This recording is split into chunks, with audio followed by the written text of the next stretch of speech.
नमस्कार। आप सबका स्वागत है मेरे इस YouTube मंच पे और इनसे मिलिए कार्यक्रम में आज हमारे साथ हैं बहुत ही युवा होनहार बिहार लोक सेवा आयोग की 67वीं बिहार लोक सेवा आयोग की परीक्षा पास कर 37वें रैंक के साथ DYSP के लिए चयनित हुए मिथिलेश तिवारी जी। और ये युवाओं के लिए प्रेरणा स्रोत हैं। अपने दूसरे ही प्रयास में इन्होंने बिहार लोक सेवा आयोग की परीक्षा पास की और बहुत ही शानदार रैंक के साथ DYSP के लिए चयनित हुए हैं। बहुत बहुत स्वागत है मिथिलेश जी आपका इस कार्यक्रम में। Thank you sir. और बहुत बहुत बधाई इस खूबसूरत उपलब्धि के लिए आपको। Thank you. मिथिलेश जी से हमारा एक पुराना रिश्ता ये है कि सरस्वती शिशु विद्या मंदिर के हम दोनों ही विद्यार्थी रहे हैं। ये मेरे जूनियर थे और प्रारंभ से ही बहुत ही मेधावी और होनहार विद्यार्थियों में इनकी गिनती होती रही है। इनसे हम आज बातचीत करेंगे तमाम सारे विषयों पे और जो भी बिगनर्स हैं, जो भी बच्चे लोक सेवा आयोग की तैयारी कर रहे हैं या करना चाहते हैं, उनके लिए ये बातचीत काफी सार्थक सिद्ध होने वाली है।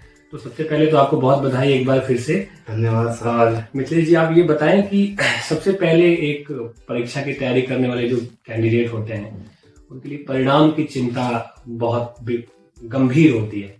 तो जब आपने अपने परिणाम के बारे में जाना, जब रिजल्ट आपको मिला, तो वो लम्हा कैसा था, वो प्रतिक्रिया आपकी कैसी थी? सर्वप्रथम तो मतलब जो लिस्ट आया था उसमें SDM, चूंकि 67 में T8 SDM थे, तो जैसे ऐसे स्क्रॉल करके मैं 1 2 3 4 5 6 सीरियल 88 तक गया तो रिजल्ट उसमें नाम नहीं था मेरा, तो धीरे धीरे दिल बैठा जा रहा था। फिर मैं DYSP के स्क्रॉल डाउन में, चूंकि 20 पोस्ट है इसमें, तो उसमें जैसे मैं मतलब 1 2 3 4 5 6 7 8 गया और वहाँ अपना नाम देखा मैंने, मिथिलेश कुमार तिवारी। मुझे विश्वास नहीं हुआ, बिल्कुल भी विश्वास नहीं हुआ। उसके बाद मैंने अपना रोल नंबर देखा तो उसमें मेरा रोल नंबर था 4597333। फिर मैं मतलब हार्ट बीट जो है अचानक से मेरा बढ़ गया और उस टाइम एक दोस्त का कॉल आया था, मैं कॉल पे ही बात कर रहा था। तब तक मेरा रिजल्ट आया, वो देख के मैं वहाँ आंटी के पास रहता था, भैया लोग थे नीचे, अंकल जी थे, मैं दौड़े दौड़े गया था नीचे और ऐसे लेट के मैंने उनको मतलब प्रणाम किया। मेरे गार्जियन स्वरूप थे और एज ए गार्जियनशिप में मैं वहाँ रहता था। उसके बाद फर्स्ट जो है कॉल मैं अपनी मम्मी के पास किया और उस दोस्त के पास भी किया जिसने मुझसे बात किया उस टाइम। उसके बाद पिताजी को, दीदी को, सबको मैंने बताया। धीरे धीरे दोस्तों को भी बताया और उसके बाद गाँव वाले भी जाने गए। एकदम से दुनिया बदल जाती है। परिणाम के पहले की जो दुनिया होती है, परिणाम आने के बाद की जो दुनिया। एक और इंटरेस्टिंग बात, तो सब कोई मेरा दोस्त सबको बता दिया वहाँ दिल्ली में भी जो साथ में रहते थे पहले। उसके बाद मैं काफी इंजॉय कर रहा था, इंजॉय किया, वो लोग भी इंजॉय किए फूलमाला के साथ मुखर्जी नगर में। उसके बाद सब कुछ एंजॉय करने के बाद ही मुझे बिलीव नहीं हो रहा था कि मेरा PDF में बार नाम चेक कर रहा था मैं कि मेरा नाम है कि नहीं इसमें। ऐसे इंटरेस्टिंग कहीं नाम फिर से कहीं हट तो नहीं, गलत से नाम तो नहीं आ गया। तो प्रशासनिक अधिकारी बनने का मन कब बना और वो कौन सी परिस्थितियां थी जब आपको लगा कि आपको इस फील्ड में जाकर और समाज और देश की सेवा करनी चाहिए? वो तो बचपन से ही था। आप भी मेरे सीनियर रह चुके हैं। शिशु मंदिर में ही जब हम लोग पढ़ते थे तो आप लोग सीनियर थे और हम जूनियर थे, तो रत्न संजय आए थे। हाँ, 2005-06 की बात है। हाँ, मुझे ईयर तो नहीं याद है, लेकिन उस टाइम देखे थे। तो उस टाइम से मुझे मतलब ये शौक मतलब चढ़ा कि मैं आगे जो है इस क्षेत्र में जाऊं और कुछ अच्छा करूं, बेहतर अपने देश और समाज का जो है कुछ बेहतर करूं जी। तो मैं ATN भी तैयारी कर सकता था, लेकिन मुझे उसमें इंटरेस्ट नहीं था जी। मुझे इसी में जाना था, इसी फील्ड में जाना। उससे एक बड़ा खूबसूरत जुड़ा हुआ वाक्य है कि पहले हमारे इलाके में दस्युओं का बहुत प्रभाव होता था, डकैतों का बहुत प्रभाव होता था। और 2005-06 के बाद हम लोग स्कूल में छोटे छोटे विद्यार्थी थे, रत्न संजय नाम के एक IPS ऑफिसर आए और उन्होंने जो कमाल का काम किया। और आज देखिए कि वो कितने सारे लोगों के इंस्पिरेशन है कि एक खूबसूरत अधिकारी हमारे बीच से समाज को मिल रहे हैं। तो आपसे बातचीत के दौरान ये पता चला कि आपने बिना किसी कोचिंग के तैयारी की, सिर्फ प्रीलिम्स के लिए आपने गाइडेंस के लिए थोड़ी बहुत कोचिंग संस्थानों की मदद ली थी। तो कैसे ये किया आपने और बच्चों को क्या जो तैयारी करना चाह रहे हैं इस फील्ड में और दिमाग में एक रहता है, प्रश्न रहता है, उलझन सी रहती है कि बिना कोचिंग इस परीक्षा की तैयारी नहीं की जा सकती है, तो थोड़ा विस्तार से आप बताएं अपनी स्ट्रेटेजी, अपनी रणनीति की कैसे आप। जी, इसमें मैं विस्तार से ही बात करता हूँ। सबसे पहले मैं पटना गया था और वहाँ कब की बात है ये? पटना में लगभग 2018 इस परीक्षा की तैयारी के उद्देश्य 2018 से 2020 लास्ट 2019 के दिसंबर लास्ट तक था और 2020 में मेरी दीदी की शादी थी तो मैं चला आया दिसंबर में, कुछ काम था घर पे। तो मैं जब पटना गया तो उतना मतलब कंडीशन सही नहीं था मेरा कि मैं वहाँ बड़े बड़े कोचिंग संस्थानों का जो है फीस अफोर्ड कर सकूं। तो मैंने वहाँ पे एक सर रहमान सर का कोचिंग चलता है, अदम्य अदिति गुरुकुल, वहाँ से मैंने प्रीलिम्स की तैयारी की 6,000 रुपये में, मुझे याद है अभी तक। 12,000 फीस था लेकिन मैंने 6,000 ही दिया था। उसके बाद जो है मतलब उसी दौरान मैंने प्रीलिम्स कुछ पढ़ा और अपने से मैं वेबसाइट के थ्रू देखता था कि टॉपर वगैरह क्या रिकमेंड कर रहे हैं, कौन कौन से बुक रिकमेंड कर रहे हैं, उसको मैं खरीदता था और खरीद के लाता था और पहले पहले पढ़ता था। उसके बाद समझ में नहीं आता था। शुरुआत में जब आप मतलब कोई भी किताब जब पढ़िए तो थोड़ा सा समझ में आता है, थोड़ा ना समझ में आया, लेकिन मैं एक बार पढ़ने के बाद उसको दोबारा पढ़ता था, तिबारा पढ़ता था कि क्या कह रहा है, ये चीज़ समझना जरूरी है। बीपीएससी करें, यूपीएससी करें या फिर कोई भी मतलब पढ़ाई हो, उसमें जब तक आप खुद उसको समझिएगा नहीं तब तक जो है वो क्लियर नहीं होगा। आप रटिएगा, आज रटिएगा, कल आपके पास नहीं रहेगा। लेकिन आप जो है अगर उसको समझिएगा। उसके बाद मैं दिल्ली गया तो वहाँ पे दिल्ली में 2021 कोरोना सेकेंड फेज में गया था। मैं second phase, first phase end और सेकेंड फेज के स्टार्टिंग में गया था। 2-3 महीना मात्र रहा था वहाँ पे। उसके बाद मैंने वहाँ पे मतलब और भी मेरे दोस्त थे, उनके थ्रू से कुछ मदद मिल जाती थी मुझको कि क्या पढ़ना है क्या नहीं पढ़ना है। जिसमें अभी एक मतलब दोस्त का SI में UPSI में हुआ है, एक मेरे दोस्त जो है अभी वो भी 69 का जो है मेंस लिख चुके हैं, UPSC का भी मेंस लिख चुके हैं, तो उनसे थोड़ा बहुत गाइडेंस मिल जाता। धीरे धीरे मैं वहाँ रहने लगा तो किताब वगैरह जो है अपने से खरीदता था। जो मतलब जो है टॉपर रिकमेंड करते थे उसको मैं लेता था और अपने से पढ़ता था। कोई डाउट होता था तो फिर मैं पूछता था अपने दोस्तों से। तो अब रही बात जो है कोचिंग करने या ना करने की, जो इस फील्ड में आना चाहते हैं, बिगिनर्स हैं, अगर उनको मतलब आज डिजिटल जमाना है, आप कहीं भी एक रूम में बैठ के भी जो है ऑनलाइन कंटेंट काफी ऑक्सफोर्ड जो है यूनिवर्सिटी का, कैम्ब्रिज यूनिवर्सिटी का आप पढ़ सकते हैं। तो अगर ऑनलाइन जो है पढ़ना चाहें तो ऑनलाइन पढ़िए, अपने से बुक ले लीजिए आप, ऑनलाइन और ऑफलाइन दोनों। जैसे होता सबसे अच्छा तरीका मैं ये मानता हूँ कि आप उसी डाउट को क्लियर कीजिए जो आपको ऑफलाइन में समझ में नहीं आ रहा। ऑनलाइन आप पढ़िए, ऑफलाइन ज़्यादा पढ़िए, क्योंकि आपको लिखना है वहाँ पे। और अब तो बीपीएससी में निबंध जुड़ गया, और निबंध क्या है तो आपका सारा माइंड है। क्योंकि आप तो हिंदी साहित्य के प्रोफेसर हैं तो आप तो जानते ही होंगे कि रामचंद्र शुक्ला ने क्या कहा था कि निबंध जो है वो गद्य की कसौटी है। तो अब हम ये कहेंगे कि अब खूब समझिए डीपली हर एक चीज को, जो है अच्छे से अगर समझ में अगर आ जाए तो फिर आपसे मतलब वो छूटेगा नहीं और आप अच्छा लिख पाइएगा। अगर कोचिंग करना चाहें तो मैं दिल्ली रिकमेंड करूंगा। जो भी अगर बच्चे जाना चाहें तो चूंकि पटना में उतना भी नहीं, मतलब आप ये कहने का मतलब है कि बिना कोचिंग के भी बच्चा चाहे जी तो अच्छी तैयारी, अच्छी रणनीति के साथ तैयारी कर सकता है, उस एग्जाम को क्रैक किया जा सकता है। जी आराम से। जिसके पास जैसा कंडीशन, अगर किसी का जो है इकोनॉमिक कंडीशन सही है तो बाहर जाके पढ़े, जिसका नहीं है वो घर पे रहे।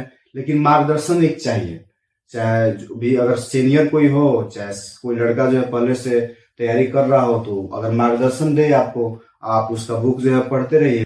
तो मतलब आप कुल मिलाकर ये कहना चाहते हैं कि बिना कोचिंग के भी अगर आर्थिक पृष्ठभूमि कमजोर है और कोई बच्चा सपना देख रहा है सिविल सर्विसेज में जाने का, तो वो उस सपने को साकार कर देगा। तो अच्छे, आपसे ऑफ कैमरा बातचीत के दौरान आपने कहा कि लगभग 3 से 4 साल का समय आपको लगा इस पूरी तैयारी की प्रक्रिया में। तो कई बार जो सिविल सर्विसेज कैंडिडेट्स होते हैं वो डिमोटिवेट होते हैं, क्योंकि ये लंबी प्रक्रिया है एकदम से, प्रीलिम्स हुआ, मेंस हुआ, इंटरव्यू नहीं हुआ तो फिर से नए सिरे से सब कुछ लगना इसको पड़ता है। इसको इसको दुष्चक्र बोलते हैं। जैसे गरीबी का दुष्चक्र होता है ना, हाँ। इसको यूपीएससी बीपीएससी या कोई भी सिविल सर्विस उसको दुष्चक्र बोलते हैं। अगर आप तीनों में किसी स्टेज में फेल हुए फिर शुरू से दोबारा से। हाँ दोबारा से तो अगर लास्ट इसमें एक कई बार थकान सी, डिमोटिवेशन सी, इस तरह की भी चीजें हावी हो जाती हैं, उससे कैसे पार पाया आपने और कैसे खुद को मोटिवेटेड रखा आपने? मेरा प्रीलिम्स नहीं हुआ तो 2000 बहुत वर्ष कौन सा था? मुझे कोरोना के पहले 2019। हाँ 2019 में हाँ। 2020 में उसका रिजल्ट आया था। हम्म। तो मैं जो है थोड़ा सा डीमोटिवेट हुआ। मैं दिल्ली इसीलिए गया था, मुझे लगा था कि मेरा मेंस हो जाएगा, प्रीलिम्स क्लियर हो जाएगा, इसलिए मैं दिल्ली चला गया मेंस की तैयारी करने। लेकिन हुआ नहीं, मतलब एक सदमा लगा। लेकिन मेरा एक रूल था कि मैं गम एक दिन ही मनाता हूँ और खुशी भी एक दिन ही मनाता हूँ। एक दिन उसी दिन मैं जो है बढ़िया से पार्टी वगैरह एंजॉय किया, गम में आप कह सकते हैं। फिर अगले दिन से शुरू किया अपना जो है हाँ ये वही तो। इसमें अगर प्रीलिम्स अगर क्लियर नहीं हुआ, अगर मान लीजिए अगर आप एक बार में ही डिमोटिवेट हो गए, अभी तो बहुत लंबी लड़ाई है ये।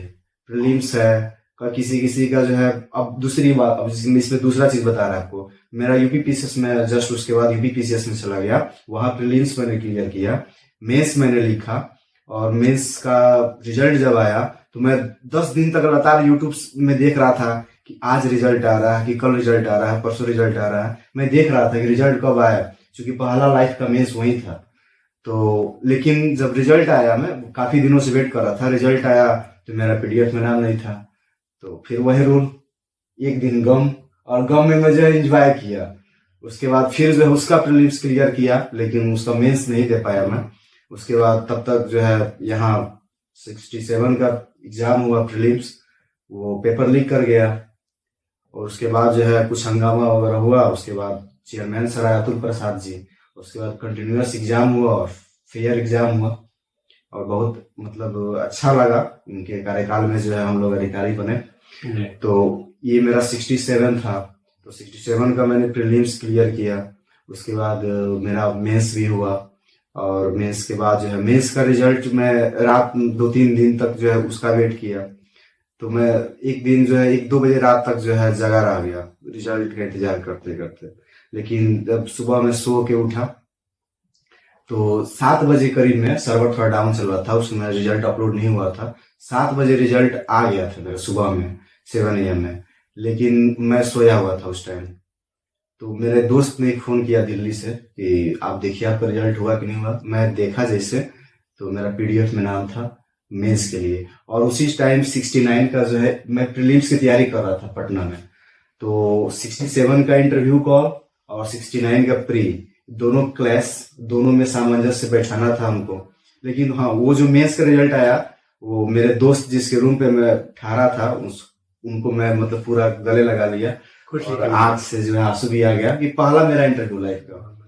तो उसके बाद मैं जो है वहां 2-3 दिन तक रहा। उसके बाद घर आ गया। घर से ही मैं फिर जो है इंटरव्यू और प्लस में जो है प्री का तैयारी करते रहा। दोनों में चूंकि कॉमन फैक्टर होता है, आप IR सेक्शन हो या फिर नेशनल इवेंट्स का क्वेश्चन जो होता है वो दोनों में कॉमन होता है, और हिस्ट्री पोर्शन जो है कॉमन था, तो मैं वो उस पर ज्यादा फोकस किया था। उसके बाद इंटरव्यू मेरा था लगभग अक्टूबर, दशहरा के दूसरे दिन, डेट मुझे याद नहीं है, मतलब दशहरा के दूसरे दिन मुझे याद है कि था। उसके बाद प्रीलिम्स भी मैंने दिया था उसी दौरान, 30 सितंबर को प्रीलिम्स था। प्रीलिम्स दे के मैं फिर दिल्ली निकल गया, वहाँ इंटरव्यू मॉक वगैरह दिया था। हाँ, उसके बाद जो है मेरा वो इंटरव्यू हुआ, और इंटरव्यू के बाद फाइनल रिजल्ट हुआ। ये इन सवालों का जवाब देते हुए 2 बातें बहुत सीखने लायक हैं। एक तो कि गम हो या खुशी हो, बहुत देर तक आप उसे ठहरने नहीं देते हैं, उसमें एक रास्ता बनाते हुए फिर आप चरई बेती आगे चलते रहना है। बहुत अच्छी बात है। और जितने भी सिविल सर्विसेज की तैयारी करने वाले विद्यार्थी हैं, उन सबको ये बात सीखनी चाहिए कि असफलता मिलेगी तो बहुत ज्यादा डिमोटिवेटेड होके और गिव अप नहीं कर देना है, छोड़ नहीं देना है। और सफल हो गए तो बहुत ज्यादा छलांगे नहीं लगानी है, क्योंकि जीवन इसके बाद भी है। चुनौतियां इसके बाद भी हैं, और काम करने वाले लोग हमेशा अब आगे क्या करना है, नई चीज क्या है जीवन में, नई रचनात्मकता अब जीवन में क्या है, उसके बारे में सोचते हैं। नए छात्र जो इस पेशे में आना चाहते हैं, तो अक्सर ऐसा होता है कि समाज के दबाव में या तमाम तरह की चीजों को देखते हुए कि ये जो लाइफ है इसमें बहुत ग्लैमर है, प्रेस्टीज है, वो तैयारी में तो आते हैं लेकिन कंसिस्टेंट नहीं रह पाते, लगातार मोटिवेटेड नहीं रह पाते और फिर छोड़ देते हैं। तो आप किन लोगों को इस सेवा में आने की सलाह देंगे? क्योंकि हमारे खास तौर पे बिहार और यूपी का जो परिवेश है, इसमें बहुत सारे बच्चे, या पूरे देश के कॉन्टेक्स्ट में भी आप देखें तो ज्यादातर करियर ऑप्शन का चुनाव वो सामाजिक जो प्रेस्टीज है, किस चीज में ज्यादा सम्मान है, उसे देख करके करते हैं। आपका इस बारे में क्या सोचते हैं और आप किन लोगों को इस क्षेत्र में आने की सलाह देंगे? देखिए, प्रसिद्धि सिर्फ जो है सिविल सेवा में आना ही नहीं है। बहुत लोग ऐसे भी हैं कि जो है जैसे आप ही हैं, प्रोफेसर हैं, और आपका भी समाज में मान सम्मान है। जैसे कोई अगर अच्छा खिलाड़ी निकल जाए गांव से या फिर राज्य से, तो कैरियर के लिए अपॉर्चुनिटी हर सेक्टर में है। सिविल सर्विस वही बच्चे आए कि जो मतलब जो दिल से चाह रहे हैं कि नहीं मुझे ये करना है और मैं कर सकूंगा।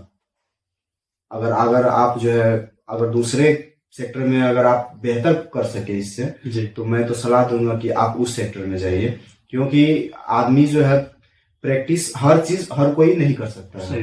सबका अलग अलग सेक्टर बटा हुआ है, कोई किसी चीज में पारंगत है। अगर सचिन तेंदुलकर अगर आके सिविल सर्विस की तैयारी करते हैं तो सिर्फ आज एक डीएम के जो है मतलब एक जिले के डीएम रहते हैं, लेकिन इंटरनेशनल छवि उनकी नहीं बनती और आज जो है क्रिकेट के भगवान नहीं कहे जाते। तो सबकी अपनी अपनी रुचि है, अपनी रुचि को निखारिए।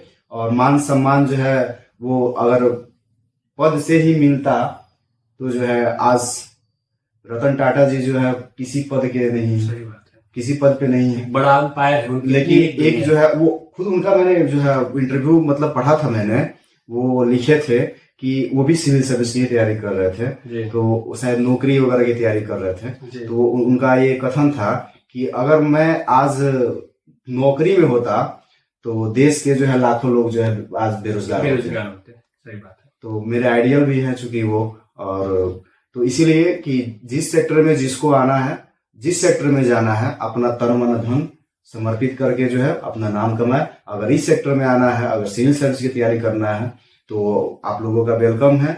और मेरे मतलब आप मेरे अग्रज भी हैं और मैं भी रहूंगा साथ में। जिसको अगर सहायता चाहिए मुझसे तो मेरा मार्गदर्शन मिलते रहेगा। चाहे मेरे सीनियर भी जो होंगे उनसे मैं, अगर मुझे नहीं पता होगा, मैं उनसे कांटेक्ट करके जो है आगे आप लोगों को मार्गदर्शन देते रहूंगा। बढ़िया। इंटरव्यू में कुछ रोचक हुआ? आप जब इंटरव्यू देने गए थे लोक सेवा आयोग की, तो कुछ वाकया ऐसा कुछ हुआ जो यादगार रहा आपके लिए? सबसे पहले तो वहां पे मैं जब गया तो मेरे पहले वाले जो इंटरव्यू दे रहे थे, क्योंकि मेरा गंगा बोर्ड में था और उसके चेयरमैन थी दीप्ति मैम थी, तो उस टाइम मतलब उस दौरान जो है 6-7 मिनट जो अंदर मतलब मुझसे ठीक पहले जो थे, उस समय मेरा हार्ट बीट इतना बढ़ गया था कि जब मैं गेट पे गया और गेट पे जैसे एंटर किया, मतलब मेरा जो हार्ट बीट बहुत बढ़ गया था। मैं जैसे गया तो मैं एंटर किया वहां पे, तो मे आई कम इन सर, लेकिन चेयरमैन थी मैम, लेकिन मैं ध्यान से नहीं देख पाया था, मैंने सर ही बोल के एंटर किया। उसके बाद मैं गया, अचानक वहाँ एक कोड मिलता है जब आप इंटरव्यू देने गए बीपीएससी में, तो वहाँ कोड मिलता है, आपका नाम नहीं पता रहता है चेयरमैन को, तो वो कोड मिला था और कोड जो है वो हम दिए सर को, वो कोड दिया जाता है और कोड पे ही नंबर चढ़ता है। तो कोड मैंने दिया तो सर अचानक से मुझसे पूछ बैठे कि वो कोड बताइए, लेकिन मैं 2 बार देख चुका था उसको, याद नहीं था। नहीं, बता दिया, तुरंत बता दिया। अच्छा। और जो है उसी बोर्ड में जो पहले में मतलब जो मेरे पहले जो बच्चे गए थे उनसे पूछा गया था सवाल कि आप कोड बताइए, तो सर बोले कि जो है कि कोई बता दिया है तुमको पहले से ही बच्चा। हम बोले कि सर नहीं सर, मैंने रिकॉल कर लिया था, मैं 2 बार देख चुका था उसको। तो बोले कि ठीक है, तब क्रॉस क्वेश्चन ही किए सर कि आपके यहाँ कोई 2 व्हीलर या 4 व्हीलर है? तो मैंने कहा सर जी सर मेरे यहाँ 2 व्हीलर है, तो उसका नंबर बताइए। तो मैंने नंबर बता दिया उसका, तो बोले कि ठीक है आपका प्रेजेंट नंबर ठीक है। उसके बाद मैम जो है, उसके बाद जो है मैम मुझे मतलब कुछ देर तक देखती रही। मैं लाल टाई जो है लगा के गया था, लंबा टाई था और रेड कलर का टाई था। तो मैम जो है देखते देखते हमको मतलब पहले तो मुस्कुराई, और काफी मुस्कुराती हैं वो दीप्ति मैम। तो वो मुस्कुराई और बोली हमसे कि किसी राजनेता की याद आ रही है आपकी लाल टाई और लंबे टाई को देख करके। तो मैंने कहा मैम से, मैम मुझे आइडिया नहीं है, कि मुझे रिकॉल नहीं हो पा रहा है। तो मैम बोली कि डोनाल्ड ट्रंप, कि ओके मैम, या तो उसके बाद एक दो क्रॉस क्वेश्चन उस पर हुआ, कैमला हैरिस पे क्वेश्चन वगैरह हुआ। उसके बाद मेरा चूंकि ऑप्शनल था हिंदी लिटरेचर, तो रामचरितमानस वगैरह से कुछ क्वेश्चन हुआ था। उसके बाद मेरा ऑनर्स पेपर था हिस्ट्री, उससे कुछ क्वेश्चन हुआ, कुछ नेशनल इंटरनेशनल इशू पे जो है बातचीत हुआ। ओवरऑल इंटरव्यू मतलब अच्छा रहा। और लास्ट टाइम जब मैं इंटरव्यू से निकल रहा था तो मैम बोली कि ठीक है आप मुस्कुरा के जाइए। मैं थोड़ा नर्वस था, तो मैंने कहा मैम कि मैं नर्वस हूँ। तो मैम बोली कि ठीक है जाइए, अब कोई बात नहीं, होके जाइए आप। वेरी गुड, बहुत बढ़िया। इसका मतलब कि इंटरव्यू अच्छा हो, बड़े सकारात्मक। कितनी देर तक चला इंटरव्यू आपका? मेरा लगभग 15 मिनट तक। तो आपके शौक और क्या क्या है पढ़ाई लिखाई के अलावा? बीच बीच में मन बहलाने के लिए, मनोरंजन के लिए क्या क्या करते रहते थे? हाँ, ये चीज मैं मूवी वगैरह देखता हूँ, और पर डे मैं देखता था। इसमें हकीकत बता रहा हूँ मैं, कि मैं मतलब बाहर में कभी कभी जो है मंथ पे जो है कभी घूमने चला जाता था। दिल्ली में मैं जब रहता था तो कभी दोस्तों के साथ इंजॉय वगैरह कर लिया, घूम फिर लिया, थोड़ा सा टहल वहल लिया। क्योंकि देखिए इसमें ये बीपीएससी है या फिर कोई भी सिविल सर्विस है, इसमें बहुत ज्यादा प्रेशर रहता है माइंड पे। अगर आप इसको इंटरटेन करके नहीं पढ़िएगा तो अचानक से बोझ बढ़ते जाएगा आपके सर पे। प्रीलिम्स, मेंस, इंटरव्यू, उसमें रिजल्ट होना, बहुत लंबी प्रक्रिया है। और इस बहुत सारा बुक्स वगैरह पढ़ना पड़ता है। तो थोड़ा इंटरटेन करके अपने आप को एंजॉय कीजिए। मैं कभी जो है थोड़ा बहुत डांस वगैरह मतलब करता हूँ। बहन की शादी में काफी खूबसूरत डांस हाँ, डांस वगैरह भी करता हूँ मैं। और जो है मूवी वगैरह देखता हूँ, भी कॉमेडी मूवी वगैरह की, थोड़ा सा एंटरटेन करे अपने आप को, या फिर साउथ। तो जो भी जरिया हो, कोई जो है मतलब खेल हो, आप खेल सकते हैं, क्रिकेट हो, रिफ्रेश करने के लिए। तो अगर आप पढ़े तो आप जब आप पढ़े तो अब ये नहीं कि आपके माइंड में पहले की बातें चल रही हैं। आप जब पढ़े तो माइंड से जो आप शून्य करके पढ़े, वहां से जब हम पढ़े तो वहां शून्य हो गए। अब वहां से पढ़ना चालू किए, जो पढ़ रहे हैं उसको अडॉप्ट कर रहे हैं। ओझा सर का बात मुझे बहुत मतलब याद था कि उन्होंने कहा था कि आप 6 घंटा पढ़िए, 7 घंटा पढ़िए उतना पचा सके उतना पढ़िए। 20 घंटा पढ़िए, अगर पचा ही ना पाए उसको अपने आत्मसात नहीं किया, 20 घंटा पढ़ने कोई फायदा नहीं। टाइम का है 2-3 घंटा पढ़िए, 4 घंटा पढ़िए, अगर उसको आत्मसात कर लिए, पचा लिए, तो ये बहुत काम देता है। चीजों को समझ के पढ़िए अच्छे से, वो ज्यादा बेनिफिट। महत्वपूर्ण बात कह रहे हैं कि बहुत गंभीर नहीं होना इस तैयारी में। गंभीर बिल्कुल नहीं, इंटरटेन करते हुए एंजॉय, इस पूरी प्रक्रिया को एंजॉय करने की बात आप कर रहे हैं। इसलिए देखिए आज एक शानदार सफलता आपके हाथ लगी है। आपका व्हाट्सएप डीपी में देख रहा था, विवेकानंद का कोट आपने लगाया हुआ है, उनकी कोई उक्ति है वहां पे, आत्मज्ञान की वो कोई बात कर रहे हैं। कैसे आप उनसे काफी इंस्पायर्ड हैं? बहुत कैसे छूते हैं वो आपको? सब मतलब मैंने हिस्ट्री वगैरह में पढ़ा था उनके बारे में, तो उनका 1-2 स्टेटमेंट मुझे याद है कि दरिद्र सेवा ही नारायण सेवा है। इस स्टेटमेंट से मैं काफी जो है मतलब प्रभावित रहा हूँ। और दूसरा स्टेटमेंट कि आपको दुनिया की कोई भी शक्ति जो है मोटिवेट नहीं कर सकती जब तक आप अपने अंदर से मोटिवेट अपने आप को ना करें। और ये मोटिवेशन आप महसूस करते रहते हैं। जी। अगर आप अपने से अपने आप को मोटिवेट नहीं कर रहे हैं तो दुनिया की कोई ताकत मोटिवेट नहीं कर सकती। और कोई भी सेक्टर हो उसमें जी जान लगा के, मिल्खा सिंह का स्टेटमेंट वो जब मैं देख रहा था कि वो जब दौड़ की तैयारी कर रहे थे तो दौड़ते दौड़ते जो है उनके मुंह से जो खून निकलता था। और उस टाइम उनके जो कोच थे बोलते थे कि नहीं, 1 राउंड और, मुंह से खून निकल रहा है, 1 राउंड और। आप सोच सकते हैं कि वो पहले से कितना दर्द में थे, उसके बाद 1 राउंड और।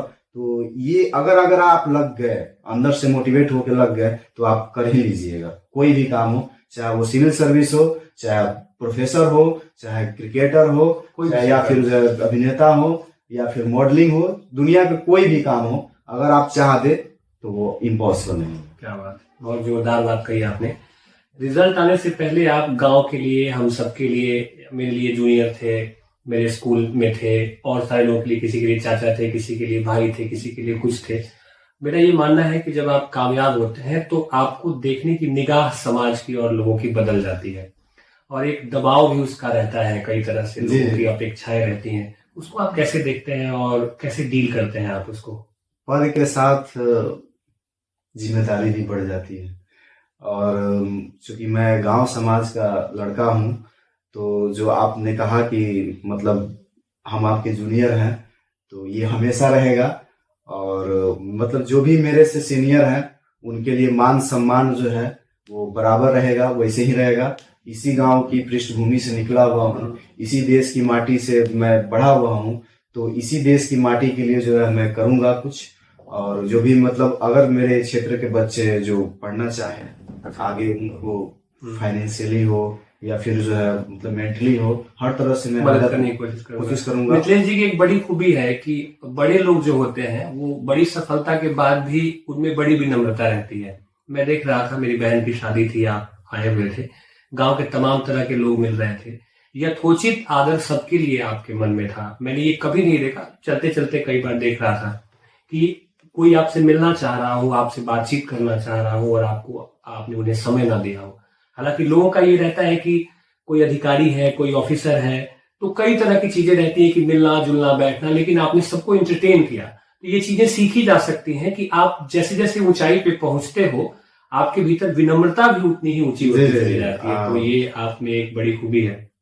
जैसे एक कि वृक्ष है जी, अगर फल उसमें लगता है तो वो और झुकता है, न कि जो है वो ऊपर रहता है। तो वही है कि जितने अगर ऊंचाई पे जाइए आप, वो अगर झुक के ही अगर आप जो है जाइए, अगर किसी के सामने झुकिए उससे आप जो है छोटे नहीं हो जाएंगे। स्कूल में हम लोग पढ़ते थे कि नमन्ति फलिनो वृक्षा नमन्ति गुणिनो जना शुष्क वृक्षाश्च मूर्खाश्च न नमन्ति कदाचन। बड़ा हुआ तो क्या हुआ, जैसे पेड़ खजूर पंछी को छाया मिले फल लागे अति दूर। बहुत बढ़िया।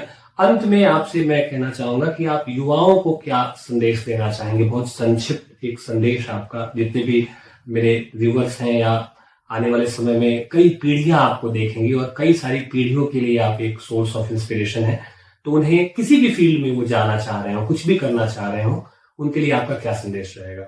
मैं यही कहूंगा कि आप जिस फील्ड में जाएं कि इंसानियत न खोएं। सबसे बड़ी बात मैं यही कहता हूँ कि मैं आज बीएसपी के पोस्ट पे हूँ, अगर मैं अपना इंसानियत मनुष्यता खो दूं, किसी गरीब की मदद ना करूं, किसी असहाय की मदद ना करूं, तो मेरा कोई फायदा नहीं कि मेरे ये साफ पता चल रहा है, ये साफ पता चल रहा है कि आपने साहित्य को पढ़ा है, क्योंकि साहित्य पढ़ते हुए साहित्य पढ़ने का अंतिम उद्देश्य नहीं होता है मनुष्य बनना, ठीक है ना? मनुष्य ही साहित्य का लक्ष्य है। तो आपका ये संदेश है मनुष्य बने रहे। जी जी, वो आप डीएसपी के पद भी रह के बन सकते हैं, एज ए लाइक जो है अगर आप एक गांव ग्रामीण पृष्ठभूमि के टीचर हैं तो उस पर भी रह के आप बन सकते हैं। मतलब मनुष्य बने रहना और एक दूसरे की मदद करना, कोऑपरेटिंग नेचर होना चाहिए आपका, आपके अंदर विनम्रता हो, चाहे जो भी फील्ड पे जाए आप, चाहे आप मतलब वही आपसे बातचीत के दौरान मैंने बताया था कि सबका अलग अलग फील्ड है, उसमें जो है आप अलग अलग आप काम कीजिए और जो भी जिसको जरूरत है अगर किसी चीज की, तो थोड़ी बहुत अगर मदद होते रहे तो बहुत अच्छी बात है। किसी कवि ने कहा है कि कोई उस पेड़ से सीखे मुसीबत में खड़े रहना, कि जिसने बाढ़ के पानी में भी सीखा अड़े रहना। मैं दुनिया में कई लोगों के बड़ेपन से वाकिफ हूँ, बहुत मुश्किल है दुनिया में बड़े होकर बड़े रहना। तो बड़े होकर बड़े रहना, ये बड़प्पन, ये विनम्रता, ये आप में है और हम आपके उज्जवल भविष्य की कामना करते हैं। आपने एक जोत जलाया है, आपसे पहले एक और हमारे इलाके में तो भैया राकेश भैया, वो भी बिहार प्रशासनिक सेवा में चयनित हुए। मेरे बैच के निशांत, वो अभी आईडीओ है, वो चयनित हुए, आप चयनित हुए। तो आने वाले समय में और भी इस गांव से, इस इलाके से बच्चे मोटिवेटेड हों और मेरा सहयोग भी, मतलब जो बच्चे मेरे पास कॉल करते हैं पर्सनली, तो या फिर कॉल करे या फिर मैसेज करते हैं, मैं जवाब देता हूँ। बहुत बढ़िया, जिस चीज की जरूरत होती है मैं उसे बहुत बढ़िया। तो आपका ये जो कारवां है, ये सफलता का कारवां, ये निरंतर आगे बढ़ता रहे और जिस ध्येय के साथ आप इस सेवा में आए हैं कि अंतिम पंक्ति में खड़े हुए लोगों की मदद आपसे पहुंच सके, आप उनके लिए काम कर सकें, उस ध्येय में ईश्वर आपको शक्ति दे। आपने समय निकाला और हमसे बातचीत की, इसके लिए बहुत शुक्रिया। Thank you sir, thank you.